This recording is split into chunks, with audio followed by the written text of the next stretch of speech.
Bueno, ok. Bueno, en esta oportunidad vamos a hablar de alteraciones cromosómicas. Realmente vamos a hablar solamente de dos, la trisomía 21 y la trisomía 13. Eh, Todos creo que hemos tenido oportunidad de conocer a alguien con trisomía 21, que es el síndrome de Down, ¿no? Que ya, acordémonos de nuestra genética, está caracterizado por una tercera copia, que puede ser total o parcial, del cromosoma 21. Esta cromosomopatía, esta condición, porque no es una enfermedad, es la causa más frecuente de retardo mental que se ha identificado de orden genético. Y además es la cromosomopatía que ha sido más estudiada de todos.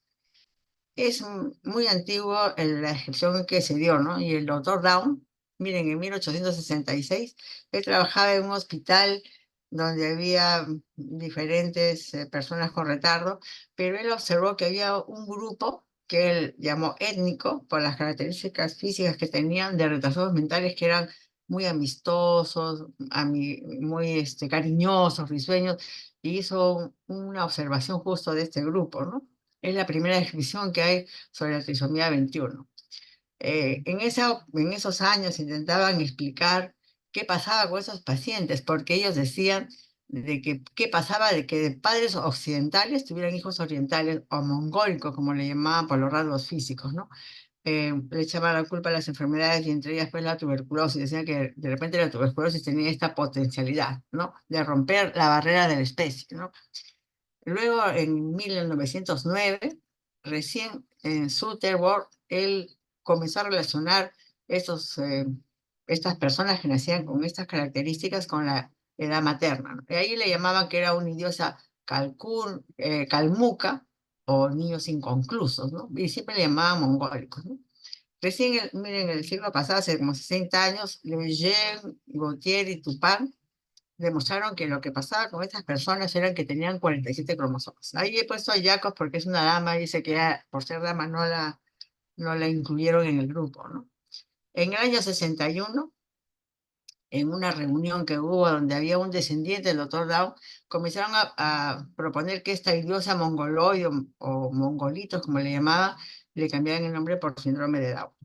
Y ya fue que en el año 1965, el delegado de Mongolia en la OMS, por favor, pidió que ya no se le siguiera llamando como mongolitos o mongólicos, sino que se le cambiara el nombre. Entonces, desde ahí siempre ya no decimos eso, sino decimos síndrome de Down o trisomía 21. En el año 2000, completaron toda la secuencia del cromosoma 21, del ADN del cromosoma 21, con todos estos avances que ha habido de la ciencia. Y miren, desde el año 2010, Jung y colaboradores han construido un ratón, el TS65DN, que es un ratoncito que tiene la trisomía completa de regiones cromosómicas homólogas a la trisomía 21 humana. Y ahí se están haciendo muchos estudios, vamos a ver algunos, intentando interpretar qué es lo que pasa con estas personas, ¿no? En la epidemiología lo único que se tiene es una cosa estadística que es la edad, ¿no? Que definitivamente a más edad, a pesar de que el síndrome de Down puede ocurrir a cualquier edad, a cualquier madre, a cualquier edad, la edad es significativamente importante. Miren, a los 20 años es uno en 1600, sin embargo a los 45 años es uno en 30, ¿no? O sea, estadísticamente se ha demostrado que la edad materna, especialmente a partir de los 35 años, es un factor importante, dicen por el envejecimiento de los órganos. Vamos a acordarnos un poco de nuestra genética. Esta aparición de un cromosoma más en el par 21 puede ser, acuérdense, recordemos, trisomía libre o completa, puede ser por translocación robertsoniana o por mosaicismo. Acordémonos, la trisomía libre va a ser la más común, va a ser el 95% de los casos, ¿no? Y este exceso cromosómico es un error que es desde la división meiótica, o sea, desde el inicio que empieza la vida, ¿no? Esa división incompleta que de un material de del material genético de uno de los progenitores, ¿no? Eh, Aunque estadísticamente lo único que se encuentra es la edad materna, se dice que el 85% este cromosoma ella va a ser dado por el óvulo, pero un 15% puede ser transmitido por el espermatozoide. La translocación robertsoniana aquí acordémonos de nuestra genética nuevamente, el cromosoma extra se encuentra en otro cromosoma, ¿no? Entonces, el portador, que es una persona que no sabe que tiene esa translocación genética, tiene este cromosoma extra en otro lado. Generalmente es el cromosoma 14, como ustedes ven ahí en la figurita. Miren, el cromosoma 14 tiene el cromosoma 21 arriba. Entonces, la persona, el portador sano, no tiene ningún problema. Pero cuando esta persona se casa, a la hora de tener hijos, a la hora de quizás en la meiosis, ¿no? Con la pareja, este pedacito que está en el cromosoma 14 se va y busca su lugar y se pone en el 21. Entonces, el hijo es el que va agrupándose el cromosoma 21 va a tener esta trisomía 21. El hijo, este portador, entre comillas, sano en la translocación robertsoniana. Y luego viene el mosaicismo, ¿no? En el cual ya esta división, esta mala división celular se produce después de la concepción. En algún momento que el cigoto se está dividiendo, hace una división mala. Entonces, estas personas van a tener un montón de células que están normales, pero a partir de que se hace la división incorrecta, a partir de van a ser las células afectadas con trisomía 21, con 21. Y todos los factores de riesgo van a ser, lógicamente, la edad materna, después de los 35 años, y aquellos que son portadores de la translocación genética, tanto hombres como mujeres. Y si si esta señora se vuelve a salir embarazada y uno de ellos tiene la translocación, tienen el 50% de riesgo de repetir en el siguiente embarazo una persona con trisomía 21. Clínicamente todos hemos visto a alguien con síndrome de Down, pero hay dos características que son básicas en ellos. El retardo de crecimiento y desarrollo, que va a ir con una hipotonía muscular y una laxitud articular, y el déficit intelectual variable. Estas dos cosas van a tener 100% de todos pues, las personas con esta condición de Down, ¿no? Estos niñitos, por ejemplo, se refiere que se sientan cuando tienen 9 meses a un año, recién se sientan y hablan a los 3 años más o menos. Entonces aquí tenemos las características que conocemos todos, ¿no? Los ojos con unas fisuras papilares oblicuas hacia arriba, con epicanto, o sea, chinitos, las manchas de Bluetfield, que son unas manchas blancas en el iris del ojo, tienen braquiocefalia, o sea, su cara es aplanada, pero medio transversal, como si hubiera alguien que lo hubiera aplanado entre la parte posterior de la cabeza y la cara, ¿no? Tienen un cuello corto, ancho, con un pliegue nucal, y esta braquiocefalia hace que tenga ciertas características como la raíz de la nasal deprimida, ¿no? Bueno, tienen un paladar ojival y macroglosia, aunque dice que esta macroglosia no es que la lengua sea más grande, sino que más bien por esta braquiocefalia, lo que tienen es la cavidad oral muy pequeña, así que hace que parezca la lengua muy grande, ¿no? Luego tienen clinodactilia, miren ahí, en la manito, el quinto dedo de la mano encurvado, ¿no? Tienen lo que llamamos pues la línea simiana, recuerden, un pie palmar único, transversal, tienen el signo de la sandalia, el pie, que tiene una separación entre primer y segundo dedo, signo de la sandalia, hay estasis de rectos, pero si bien esta no es una enfermedad, como dicen los genetistas, sino una condición, esta condición hace que sí, ellos pueden venir con muchas enfermedades porque puede tener alteraciones en muchos órganos, ¿no? Tenemos que algunos vienen con cardiopatías congénitas, C y B. El canal atrioventricular dice que es muy característico, que se encuentra aquí en América en general. Tiene malformación del aparato digestivo, celiaquía, atresias, estenosis, hisprum, pueden tener catarata congénita, son niños que convulsionan y pueden hacer WES. Por esta característica de la braquiocefalia y la alteración de la nariz, de la boquita y la macroglosia, tienen apnea del sueño y alteraciones para dormir. Hay deficiencias sensoriales, hipoacusia, justamente porque también esta forma de la cara hace que hacen muchos problemas respiratorios y eso les afecta el oído, ¿no? Como les decía, cuando dice leucemia, estos niños tienen 20% más posibilidad de tener leucemia que la población general. Y no solamente leucemia, sino diabetes, hipotiroidismo, miopía y por la hipotonía, luxación atrioaxoidea, ¿no? y obesidad. Dice que los niños tienen en la adolescencia una prevalencia casi 50% de ser obesos, ¿no? Y lógicamente que ahora, como viven más, se ha notado que hay un envejecimiento prematuro, enfermedad de Alzheimer, y además tienen una cierta inmunodeficiencia con una susceptibilidad muy grande a tener infecciones, ¿no? Pero lo principal que hay en ellos es la parte intelectual, ¿no? Tienen una capacidad de aprendizaje muy baja, un nivel de atención también muy bajo. Tienen una dificultad para la memoria de corto plazo verbal. O sea, uno no le puede decir, por ejemplo, por favor, en el pasillo de la izquierda, en la segunda puerta, entras y hay tres cajas. Se confunde, él no puede, no tiene una memoria de corto plazo. Y eso hace de que a veces esos niños tengan un comportamiento impulsivo porque ellos se dan cuenta realmente de que están fallando.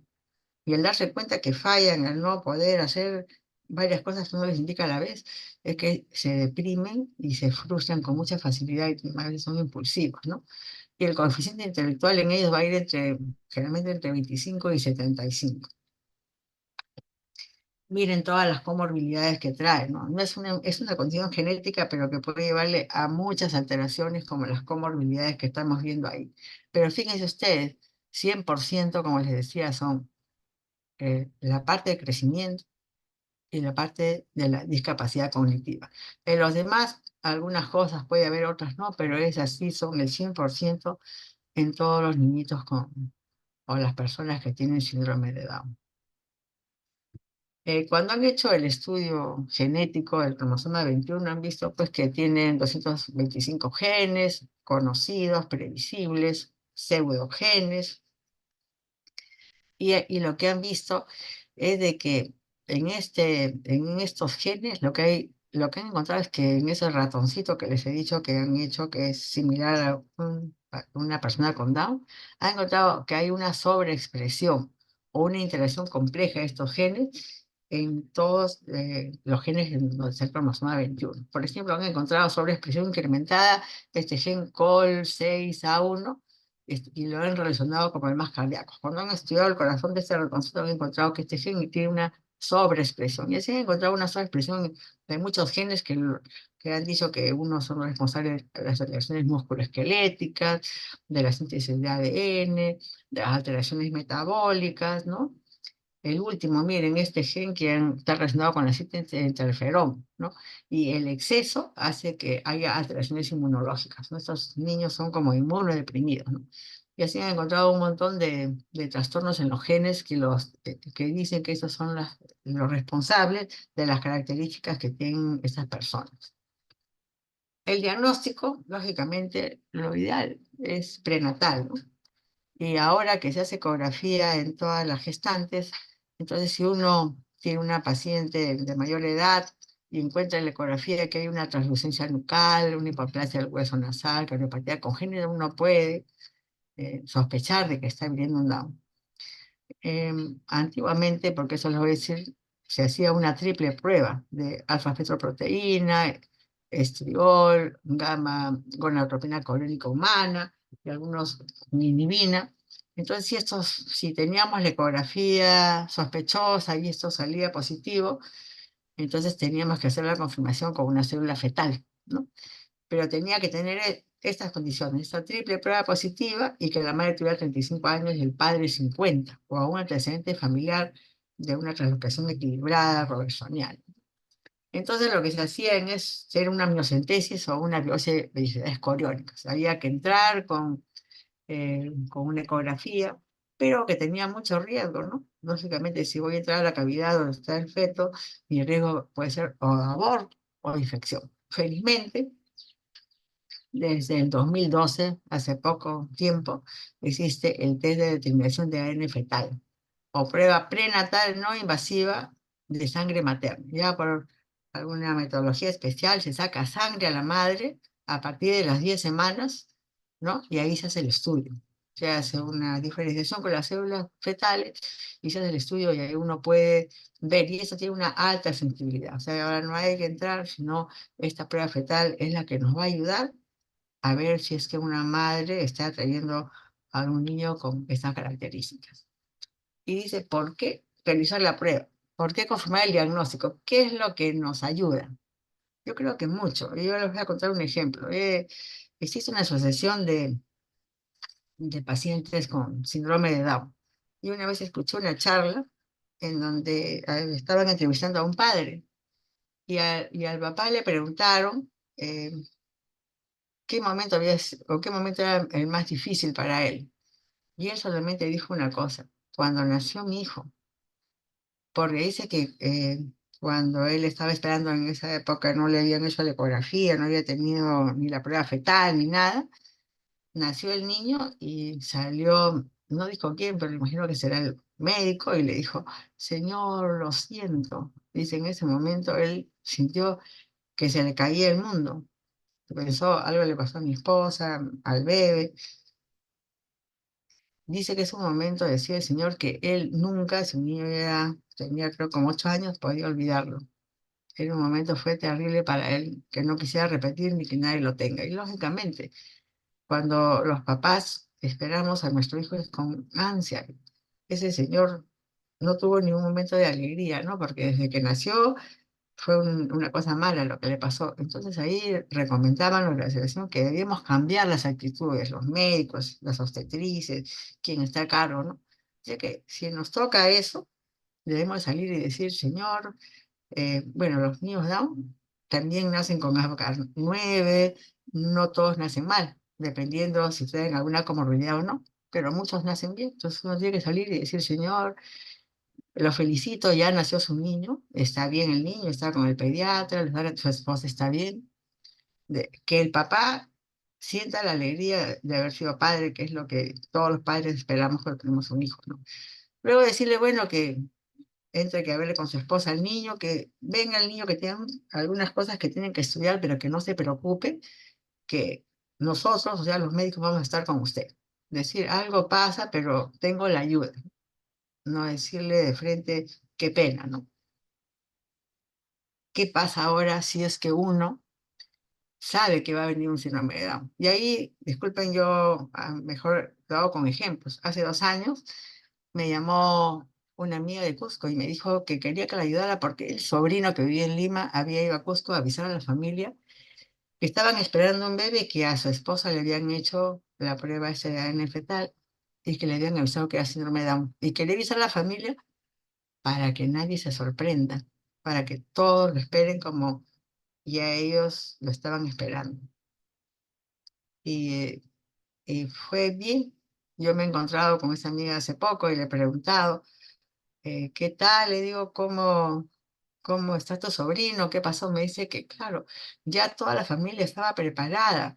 Entonces, cuando nació el bebito, todo el mundo se alegró de que nació bien y todo el mundo lo recibió con el cariño que uno recibe a cualquier bebé, ¿no? Entonces, el hecho de poder saber y confirmar que está viniendo el síndrome de Down nos ayuda a planificar lo que tenemos que hacer. Cuando nace un niño siempre cambia la vida de los padres, pero el nacer un niño con esta condición va a cambiarles más la vida, ¿no? Entonces tenemos que planificar un niño que va a tener unas necesidades muy especiales, tenemos que tener cambios en la vida y sobre todo identificar grupos de apoyo, porque sí se requiere apoyo para llevar a cabo lo que tenemos que hacer, ¿no? Lógicamente que sí tenemos que prevenir todo, ¿no? En cuanto al paciente que nace, si ya sabemos que muchos niños vienen con cardiopatías, cualquier cardiopatía, entonces desde que nace tenemos que hacer una ecografía y tenemos que evaluarlo con eso, especialmente en la adolescencia. ¿Por qué? Porque se describe que en la adolescencia o en la adultez pueden hacer valvulopatías. O sea, es un paciente que voy a tener con el cardiólogo. Si sabemos que el niño nace con alteraciones nasales, con una hipoplasia nasal, que le va a dar que de repente tenga adenoiditis, sinusitis, y que eso le puede dar a la hipoacusia, entonces tenemos que tener un plan que todos los años tiene que evaluar el otorrino y cuando es pequeño le haga potenciales evocados, de repente ya de adulto más grande audiometrías. Si es que yo sé que se describen cataratas congénitas y que tiene otras malformaciones, pues desde que nace y tengo que hacer evaluar por el por el oftalmólogo, ¿no? Al recién nacido, a los 6 meses y luego anualmente, ¿no? Si sé que va a tener una macrorrosia relativa, Entonces, imaginen cuando va a tener sus dientes permanentes, va a tener un apilamiento dental de sí que sí. Entonces, es un paciente que va a tener que estar también con el odontólogo.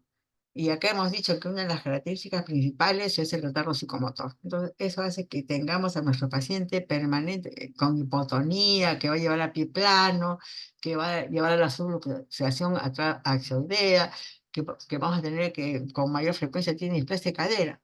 Entonces, esos pacientes tenemos que hacer una medicina física precoz y de todo, ¿no? Miren, no solamente la terapia física, no, desde que nace incluso la terapia del lenguaje. No va a hablar, pero sí ver toda la parte orofacial, la succión. Ahí ayuda mucho la lactancia materna para que ese niño después pueda hablar. Hemos dicho que los niños a veces hablan, ¿a qué edad? Hasta los 3 años hablan estos niños. Y tenemos que prepararlos para eso, para que no sea de repente en tanto tiempo. Entonces, estos pacientitos que yo voy a tener en terapia de lenguaje, sensorial, ocupacional, todas las terapias, y tengo que hacerlo desde temprano.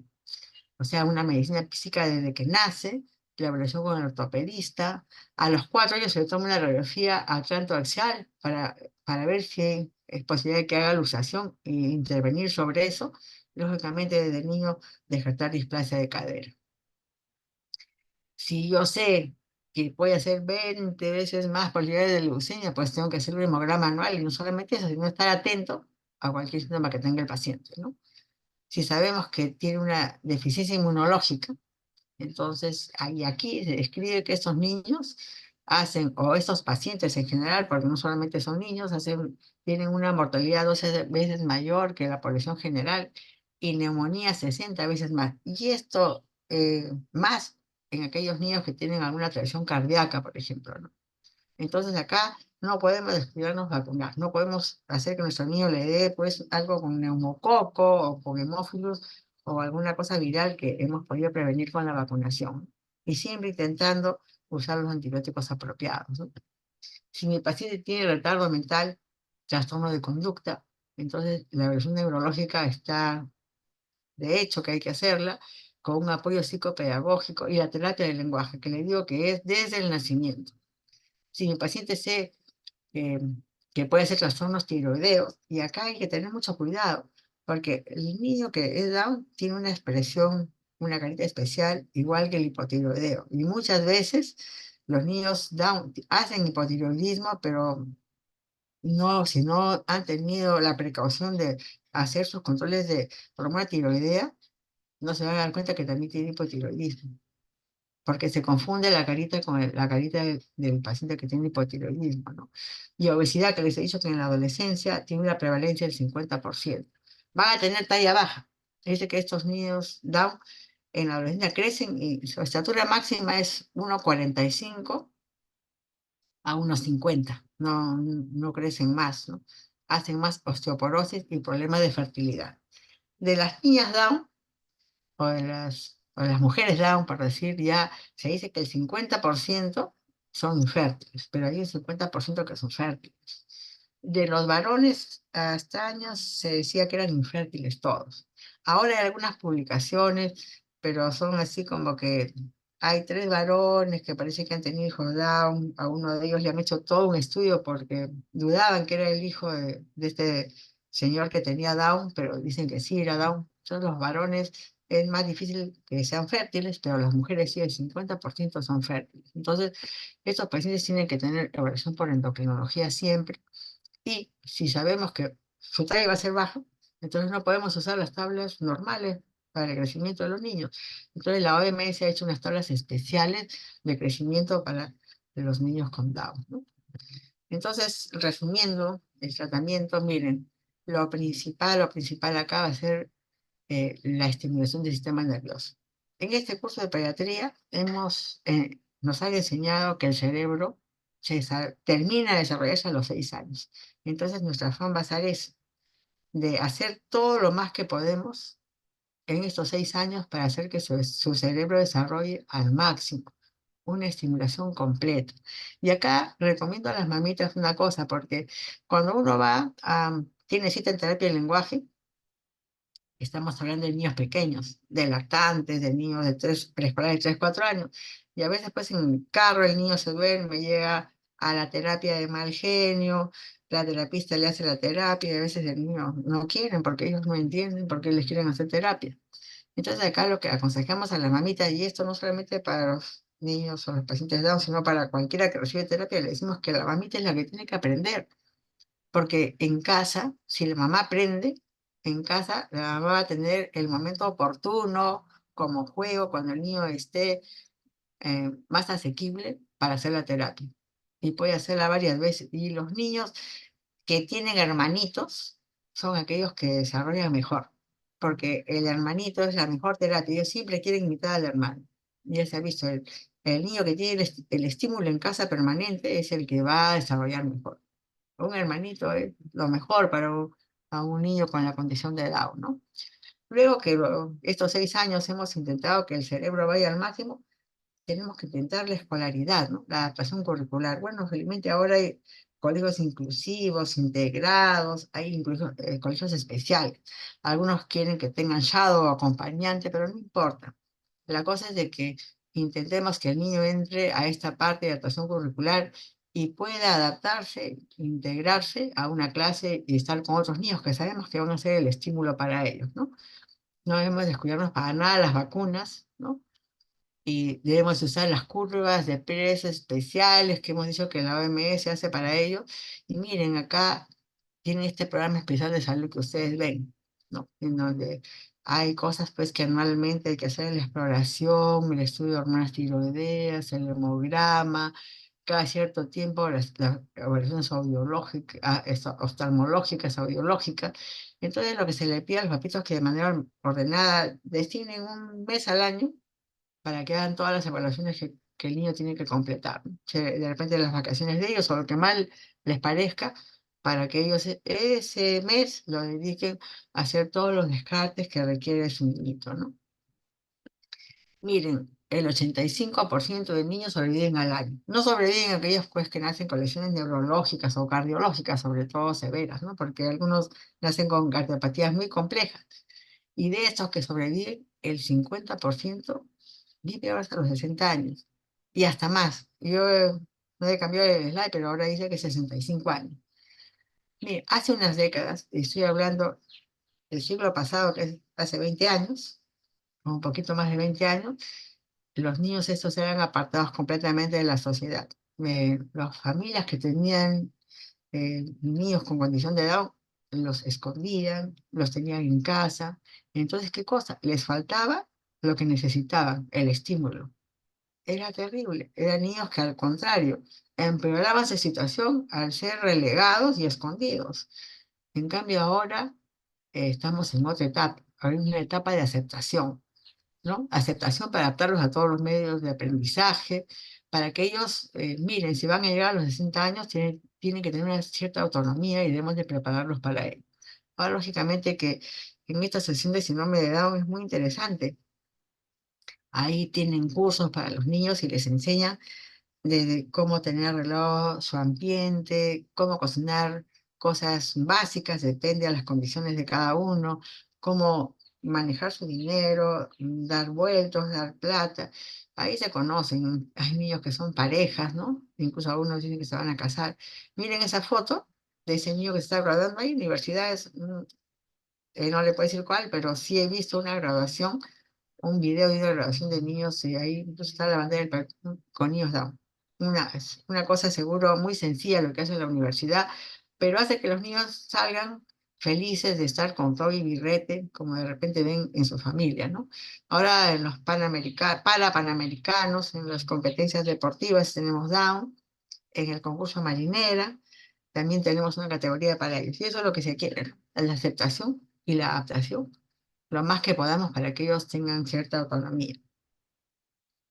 Vamos a ver ahora la trisomía 13, que es el síndrome de Patón, la trisomía D o de Bartolín-Patón, que es una alteración donde el cromosoma adicional está en el cromosoma 13 y fue descrito en muchos años, en el año 1967 por Bartolín, pero ya mejor por Patón en 1960, por eso se llama síndrome de Bartolín-Patón.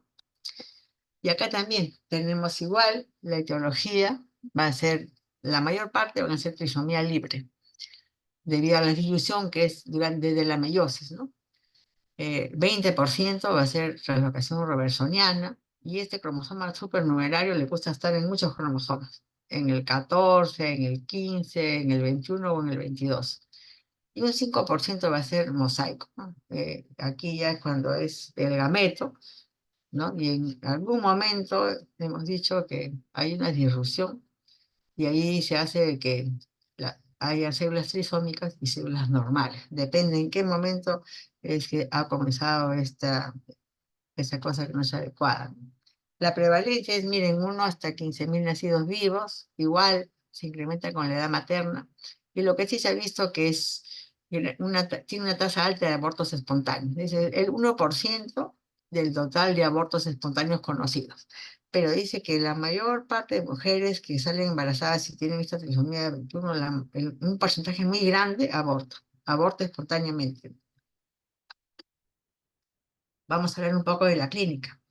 Acá la clínica de este niño, a pesar de que tiene muchísimas malformaciones en casi todos los órganos del sistema, lo que describe de que la mayor parte de sus malformaciones están ligadas a la línea media de la cabeza, del cuerpo, perdón, a la línea media del cuerpo. Entonces, si nosotros empezamos a ver la parte central de nuestro cuerpo, empezamos por la cabeza. Hay microcefalia con holoprosencefalia. Y la holoprosencefalia está presente en el 70% de casos, que es un fracaso del cerebro anterior para dividirse, y esto va a tener muchas alteraciones a nivel de los nervios olfatorios y ópticos. Entonces tenemos primero, línea media, microcefalia con holoprosencefalia. Seguimos bajando. ¿Qué tenemos? Los ojitos. Ahí las órbitas van a ser pequeñas, hundidas, va a haber hipotelorismo. Hay colobomas oculares y algunas veces ciclopía, un solo ojito. Luego seguimos bajando, ausencia del tabique nasal, del hueso nasal, y algunas ocasiones hay cefocefalia. La cefocefalia es un solo orificio nasal. Luego seguimos bajando, labio leporino, paladar hendido. Todo línea media estamos viendo, miren. Seguimos bajando, cuello corto con piel redundante. Seguimos bajando, cardiopatías congénitas, que son muy variadas. Seguimos bajando, ónfaloceles, ¿no? Ónfaloceles, o sea, los órganos abdominales y el hígado afuera del cuerpo, cubiertos por un peritoneo. Y seguimos bajando y nos encontramos con los genitales, útero bicorne y una reducción del tamaño testicular. Todo esto asociado a un retardo de crecimiento, a un retardo psicomotor grave con hipotonía, y en los casos más graves una falta de conciencia del entorno y polidactilia. Miren, generalmente cuando uno ve hay muchas malformaciones, la mayor parte ligadas a la línea media, pero escuchen bien porque esto no lo he puesto en ningún slide. Y hay una trisomía, ¿no? Una tríada. Cuando uno lee la literatura, muchas literaturas, algunas sí, unas no, dicen que hay una tríada. La tríada es microcefalia, labio leporino labio leporino con paladar hendido y polidactilia poliaxial. La polidactilia poliaxial es la duplicación del quinto dedo, ya sea de la mano o del pie. O sea, el metatarso o el metacarpo forman como una Y. Entonces forma como una Y y de ahí salen dos deditos. Entonces acuérdense, cuando hablamos de tríada, que no le he puesto en ningún slide, es microcefalia, labio y paladar hendido y polidactilia posaxial. Miren la cantidad de malformaciones que podemos encontrar en una trisomía 21, pero las más frecuentes son aquellas que hemos dicho están en la línea media, ¿no? Microcefalia, alteraciones oculares, ausencia de hueso nasal, labio leporino, cuello corto, cardiopatías, onfaloceles, trastornos genitales, pero la tríada es microcefalia, labio leporino y paladar hendido y polidactilia posaxial. Creo que con eso no se van a olvidar. Estos son niños con trisomía 13. Miren, hablábamos de que podía haber ciclopía, y dicen que cuando hay ciclopía y alteración de la naricita, eso se traduce en el probóscide que se ve, esa tumoración encima del único ojo, ¿no? El niñito de al lado también tiene probóscide y tiene no se le ve la nariz. Abajo, en la que está en blanco y negro, ahí podemos ver la tríada que hablamos, ¿no? Miren, tiene microcefalia, tiene labio leporino y en el lado derecho, aun si ustedes pueden ver, tiene 6 deditos. El lado izquierdo es un niño que posiblemente sea mosaico, ¿no? Pero ahí es clarito, como vemos, microcefalia y paladar hendido con labio leporino, ¿no? Entonces la tría ya hemos hecho microcefalia, labio leporino, paladar hendido y la polidactilia. Lógicamente que el diagnóstico es en la ecografía ver holoprosencefalia, que es característica, retardo de crecimiento intrauterino, malformaciones, y ahí hacemos, si bien se puede hacer la invasiva, también podemos hacer la no invasiva, que hemos dicho, la ADN fetal, a partir de las 10 semanas de gestación, en donde podemos confirmar si sospechamos que hay alguna alteración cromosómica en el paciente. El diagnóstico diferencial acá se hace con el síndrome de Edwards. El síndrome de Edwards, si bien tiene otras características como son hipotonía, hipertelorismo, todo. Hay un porcentaje pequeño, creo que es el 2% de síndrome de Edwards, que puede tener también holoprosencefalia y por eso es que está en el diagnóstico diferencial, ¿no? También hay el síndrome de holoprosencefalia con polidactilia, con síndrome de Meckel-Gruber, que son muy raros, o el síndrome de Smith-Lemli-Opitz, o hidroletalus, pero son síndromes muy raros, ¿no? Pero ellos todos gustan con holoprosencefalia. El pronóstico, realmente el pronóstico es muy sombrío. La mayor parte de niños fallecen el primer mes de vida, es más, casi la mayoría requiere ventilación mecánica cuando nacen. Requieren ventilación mecánica. Estos chiquitos eh, tienen una cosa que es que eh, la mayoría hace apneas centrales. Por esta alteración que tienen cerebral de la holoprosencefalia, son muy predispuestos a que tengan fallas, no haya una coordinación de la respiración, hacen apneas centrales, tienden a aspirarse. Entonces, desde que nacen, estos niñitos muchas veces van a ventilación mecánica. Aparte de eso, el 50% puede tener crisis convulsivas. Todos esos niños que realmente no llegan al primer mes de vida y ni siquiera al año. El 90% dice que fallece al año. Obviamente que somos aquellos que hemos visto que no tienen naricita, que no tienen fosas nasales, todos esos fallecen generalmente al nacer nada más, ¿no? Eh, la mayor supervivencia son aquellos niños que son mosaicos, ¿no? Aquellos que incluso tienen, en el cerebro no tienen cosas muy severas, ¿no? Entonces estos niños que son mosaicos, a pesar de que tienen retardo psicomotor y una autonomía limitada, pueden crecer, se describe casos a los 5, 6, 7 años, y para ellos también pues hay curvas especiales de la OMS que han hecho para ellos. La supervivencia es muy pobre con esos pacientes, tienen muchas limitaciones. El tratamiento por eso es generalmente apoyo, ¿no? Apoyo, nace, ventilación mecánica, hay que evaluarlo.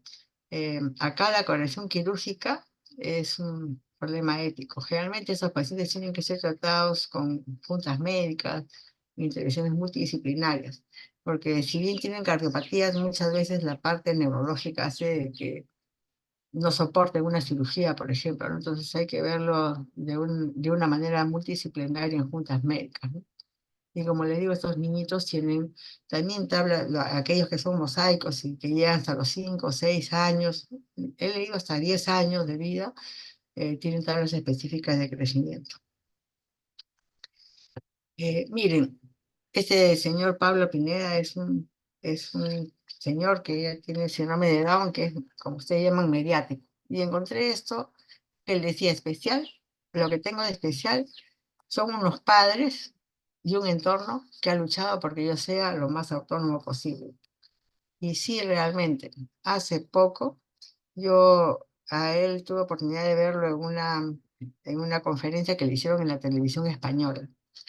Y ahí le preguntaron que para él qué cosa era difícil de tener esta condición de Down. Y él dijo el entorno. Realmente para ellos el entorno es un problema. Y ahí estamos nosotros, los médicos, porque nosotros somos aquellos de que tenemos la responsabilidad de cuidarlos, de tener este plan de salud y sobre todo de poder decir a la familia y al entorno las características propias de ellos, ¿no? Para que ellos puedan lograr una verdadera inclusión, ¿no? Una verdadera inclusión en casa donde cada vez se le pongan más retos, donde le hagan rutinas establecidas, donde se le dé cosas concretas, más estructuradas, y ellos puedan sentir que salen adelante, ¿no? Y lograr para que esta familia, no solamente la de él, diga, los padres digan que se luchan porque sea lo más autónomo posible y que pueda llegar pues, a los 60 años trabajando en algún supermercado o haciendo cosas que le sirvan para la vida, ¿no? Y eso es el fin y a eso es lo que tenemos que estar abogados también nosotros los médicos en esta ayuda de cuidar a estos pacientes, ¿no? Hasta ahí nomás, no sé si ustedes tengan alguna pregunta sobre trisomía 21 o trisomía 13. ¿Alguna pregunta, chicos? ¿Alguna pregunta?